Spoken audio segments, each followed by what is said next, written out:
O homem Karen ameaçou um motorista de entrega por estar supostamente no lugar errado no balcão de uma enorme rede de fast food amarela. Olá, sou o Alex. Postando pela primeira vez aqui, espero que gostem da minha breve releitura dos eventos reais que aconteceram ontem, enquanto estou escrevendo isso. Eu trabalho em um serviço de entrega de comida. Todos os dias de trabalho chego ao Polo Central para pegar uma bicicleta elétrica, ir ao banheiro e entrar no meu turno. Eu estava a cerca de 2/3 do caminho quando o incidente aconteceu. Eu estava em um enorme restaurante amarelo de uma rede de fast food, esperando do lado esquerdo do balcão.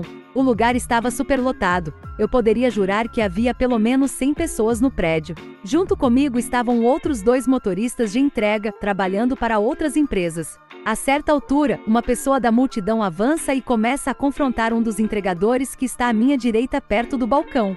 Karen disse ao entregador que ele deveria ficar à esquerda, onde eu já dividia espaço com mais um entregador. Quando o entregador apontou que não havia espaço, assim como a pessoa atrás do balcão, ele ficou mais agitado e levantou tom. No começo fui separar os dois, fiquei falando calma e acalme-se, enquanto movia o braço entre os dois de frente para a agressora Karen. A Karen ficou tão agitada que começou a gritar palavrões como p***.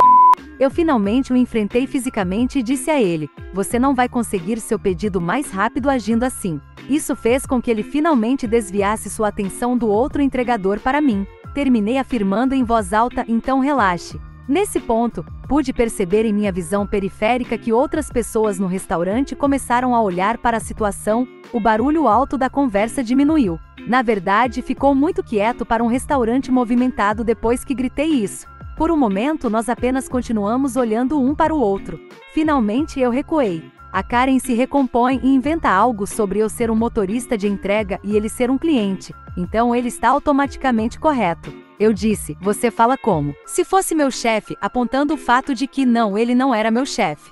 Ele não conseguiu me mandar. Depois, a multidão de mulheres atrás de Karen falou e disse a ele para se acalmar. E isso finalmente o convenceu a se acalmar. Recebi o pedido eventualmente saí sem mais incidentes. Eu podia ouvir o riso da multidão e não pude deixar de sorrir. Pensando bem, não há uma única coisa que eu gostaria de fazer diferente. Exceto, talvez, não gritar tanto foda-se ao dizer relaxa-te. Adolescente de direito estraga meu voo e acaba morrendo de medo de mim. Isso aconteceu em julho passado. Eu, 19F, estava em um voo internacional para a Europa para passar 2 semanas no exterior. O voo seria noturno e 11 horas de duração, e eu tinha planos para o meu primeiro dia de viagem, então pretendia dormir em algum momento. Também no meu voo estava um grande grupo de estudantes adolescentes do meu país que estavam indo para um acampamento de intercâmbio. Como minha tia trabalha para a empresa que faz essas viagens, consegui comprar minha passagem de avião com um pequeno desconto. Eu não estava viajando com os adolescentes, mas estava sentado entre eles. Eu estava em um assento no corredor na fila do meio do avião e provavelmente o único não campista daquela sessão. Sentado bem na minha frente estava um adolescente. Ele era um dos campistas e tinha no máximo 16 anos. Nunca soube o nome dele, mas vamos chamá-lo de Kevin. Com cerca de 2 horas de voo, decidi fechar meu computador, desligar a TV do avião e tentar dormir um pouco. Não gosto de dormir em aviões, mas de alguma forma consegui. Fui acordado um pouco depois por alguém falando ruidosamente. Abri os olhos para ver que Kevin estava bem acordado, conversando alegremente com a garota ao lado dele e o cara do outro lado do corredor. Eu verifiquei a hora, pensando que estávamos perto de pousar, apenas para descobrir que tinha passado menos de 1 hora desde que eu tinha adormecido. Eu esperava que eles parassem logo para dormir, pois já estava ficando tarde e todo mundo estava fazendo isso, mas eles continuaram. E enquanto as outras 2 pessoas também eram culpadas, Kevin era especialmente barulhento. O volume de sua voz era semelhante ao de uma criança de 10 anos em um ônibus escolar, não há de um colegial em um voo lotado de 11 horas. Percebi que as 2 meninas sentadas ao meu lado também estavam tendo problemas para dormir, então decidi que não seria egoísmo reclamar. Educadamente, mas com firmeza, pedi a Kevin e sua equipe que abaixassem o volume ou parassem de falar, já que havia outras pessoas no avião e estávamos todos tentando dormir. Eles pararam por cerca de 15 minutos, durante os quais quase consegui cair em um sono feliz. Mas então eles retomaram a conversa, Kevin alto e orgulhoso. Continuei tentando dormir, mas isso continuou pelo resto do voo. E Kevin não apenas ria e gritava o tempo todo, como também não parava de se mover. Ele saltitava em seu assento, esticava os braços e as pernas e geralmente agitava os membros. Ele constantemente se movia para frente e para trás, e seu cotovelo afundava em meus joelhos toda vez que ele fazia isso. Ele também jogava o braço para trás e batia na TV touchscreen, acendendo sua luz forte diante dos meus olhos e me forçando a acordar e desligá-la. Não reclamei de novo, principalmente porque estava exausta e sabia que provavelmente explodiria com Kevin se o fizesse, e não podia arriscar a possibilidade de colocar minha tia em apuros no trabalho. Então me resignei a imaginar a violência que queria infligir a Kevin, encontrando conforto na fantasia de socar seu rosto até estourar todas as espinhas gordurosas. Quando pousamos, eu tinha dormido uns 40 minutos no total, e acho que ninguém naquela sessão conseguiu descansar. Kevin levantou-se de seu assento no momento em que o sinal do cinto de segurança foi desligado e, brincando, perguntou a seus colegas: "Quanto tempo você dormiu?" E rindo de sua angústia: "Eu só queria sair daquele avião." Assim que me foi permitido, abaixei-me para pegar minha bolsa. Naquele momento, Kevin estava se movendo e acidentalmente me deu uma cotovelada no rosto. Não doeu, mas naquele momento eu estava além de chateado. Então, quando Kevin se virou para se desculpar, ainda rindo, por sinal, dei a ele o que deve ter sido o pior e mais odioso olhar mortal que já dei a alguém em minha vida. Não vi meu rosto, mas ele imediatamente parou de rir, virou-se e ficou parado. Saí do avião 5 minutos depois. Felizmente, o jet lag não me afetou muito e consegui aproveitar bem o primeiro dia de viagem. 2 semanas depois, era a hora de voltar para casa. Quando cheguei ao aeroporto, o mesmo grupo de campistas apareceu. Minha passagem de volta também foi reservada com a empresa, então eu estava sentado entre eles novamente. Enquanto esperava na fila para fazer o check-in, vi Kevin com seus amigos. Fizemos contato visual e pude ver que ele me reconheceu. Seus olhos se arregalaram, e eu poderia jurar que o vi engolir em seco. Só registrei isso no voo. Horas depois, ele estava sentado na minha frente novamente, mas desta vez, ele estava quieto e rígido como uma tábua. Foi quando finalmente identifiquei sua expressão e o que eu tinha visto em seus olhos antes: medo. Ele estava com medo de mim. Meu olhar mortal de 2 semanas antes foi o suficiente para mantê-lo quieto pelas próximas 10 horas.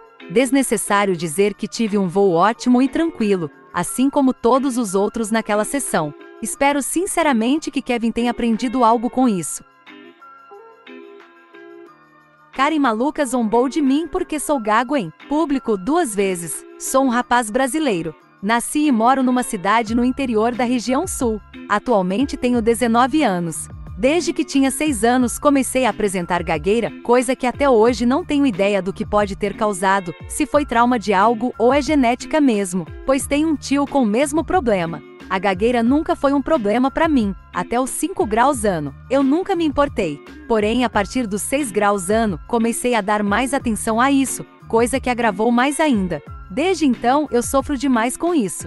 Perdi inúmeras oportunidades na vida por essa merda. Perdi chances de namorar com meninas, de fazer amizades, de me destacar mais, sofri muito bullying. A gagueira me causou ansiedade ao longo dos anos e até hoje tenho trauma de falar sobre isso. Bem, as histórias que vou contar se passam quando entrei no ensino médio há 4 anos. Eu tinha um grupo de amigos que estava comigo desde o maternal, éramos muito apegados. Eles sempre me deram apoio e entendiam do meu problema, principalmente a Lívia. Era um final de manhã de muito sol. Tínhamos aula o dia todo, mas com pausa para o almoço. Eu e ela saímos do campus e fomos até um mercado ali perto. Chegamos lá e fiz o que sempre faço. Cumprimentei o pessoal e segui até as gondolas. Foi quando avistei uma mãe e seu filho, que parecia ter uns 6 anos. Não dei muita importância e fui pegar uma bolacha recheada, enquanto Lívia foi em outro corredor, atrás de salgadinho. Depois de analisar o preço de cada embalagem de bolacha, escutei Lívia me chamando no fim do corredor e me virei instantaneamente para ela, porém, não vi que o garotinho estava passando atrás de mim e acabei atingindo ele com minha mochila. Ele estava tomando um suco de caixinha e acabou derrubando no chão.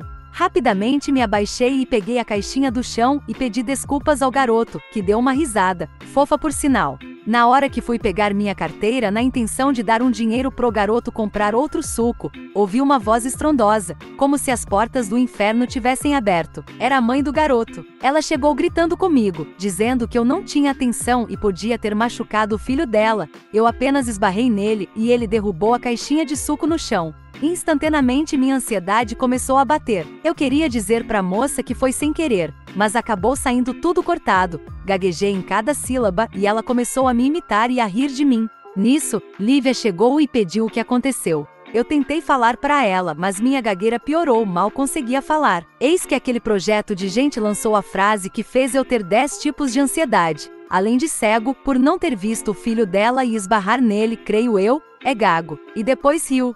Meus olhos encheram de lágrimas. Lívia notou isso e começou a bater boca com a mulher, que dizia para minha amiga não se intrometer. Peguei a Lívia pelo braço e disse para sairmos dali, enquanto a mulher continuava resmungando. Cheguei no caixa, a mulher notou que eu estava quase chorando e pediu se tinha acontecido algo. Lívia apenas apontou para a mulher maluca que havia me humilhado antes. A mulher do caixa revirou os olhos e disse que não era a primeira vez que aquela mulher tinha feito alguma intriga lá. Além de pedir para não nos importarmos com aquilo, saímos do mercado e quando estávamos para atravessar a rua, aquela doente nos alcançou.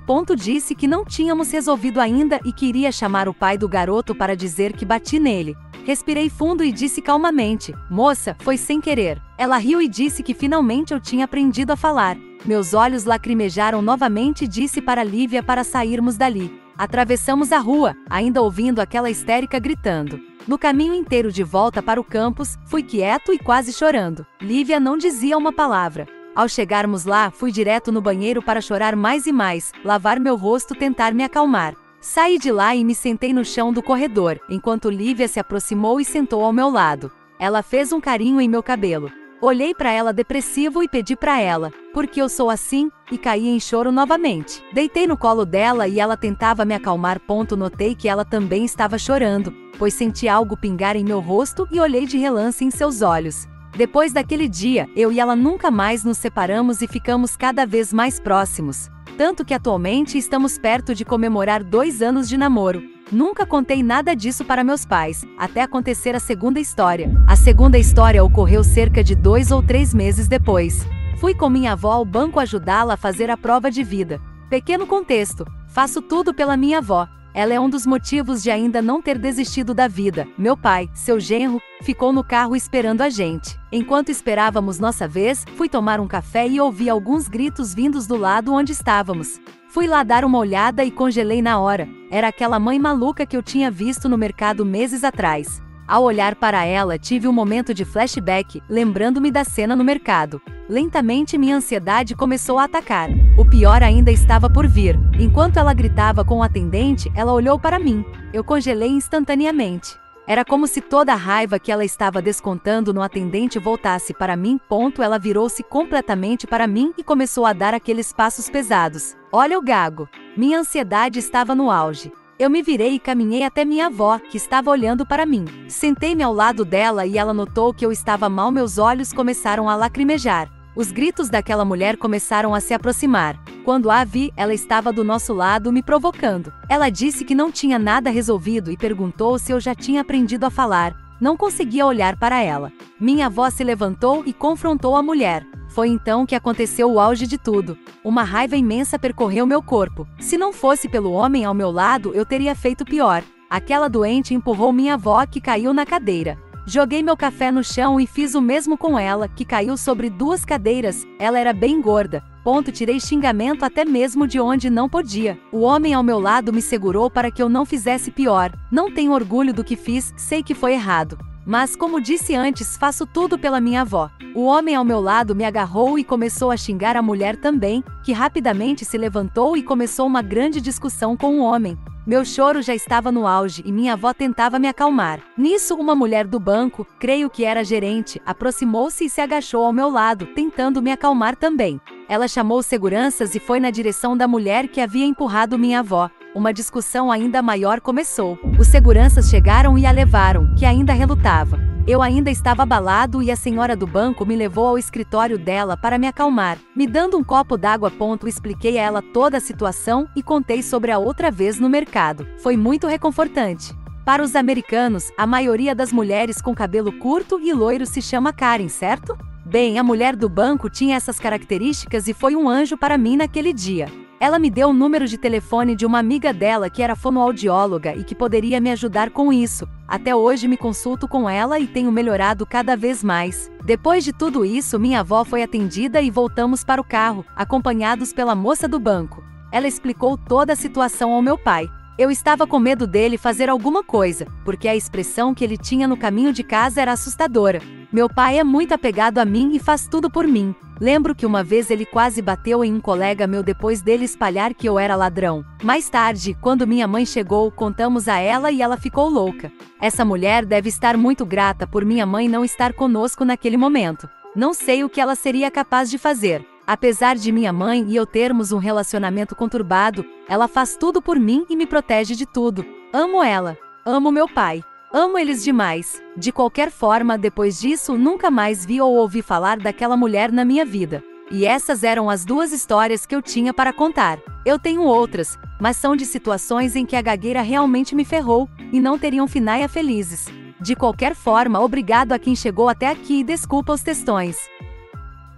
Ela me traiu, foram 1 ano e 4 meses de relacionamento, jogados no lixo. Essa história tem erros de concordância nominal. Eu não mudei tudo, deixei o mais próximo do original para manter os sentimentos do cara intacto. Já fazia 1 mês que eu tava desconfiado de algumas atitudes dela. Comecei a prestar atenção em muitas coisas e resolvi pegar o celular dela escondido numa madrugada e vi mensagens bem estranhas com um dos melhores amigos. Era bem suspeito, tinha algumas indiretas que pareciam muito flertes. Parando pra pensar agora era mesmo. Ignorei porque não encontrei nada de fato. Nessa última sexta ela me disse que sairia com as amigas e esse amigo estaria no grupo com elas. Me perguntou se eu queria ir, mas menti dizendo que tinha assuntos do trabalho para resolver. Ela chamou, mas sabia que eu não iria, pois tem uma amiga dela que é insuportável. A gente não se dá bem, então eu evito. Ela saiu e eu peguei a moto e fui seguindo o carro dessa amiga dela. Quando vi que o caminho que estavam indo não dava no local que falaram de ir, meu coração disparou. Tive ali a pior sensação da minha vida.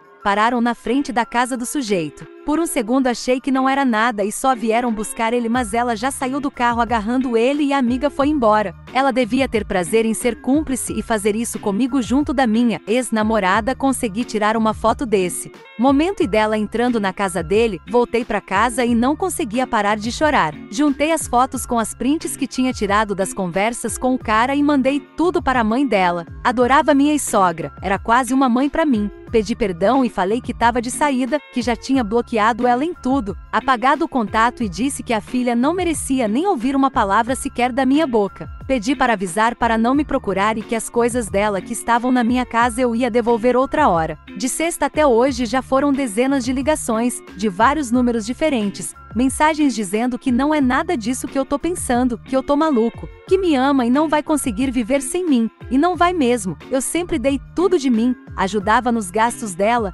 movia o mundo pra ela, mas agora eu quero.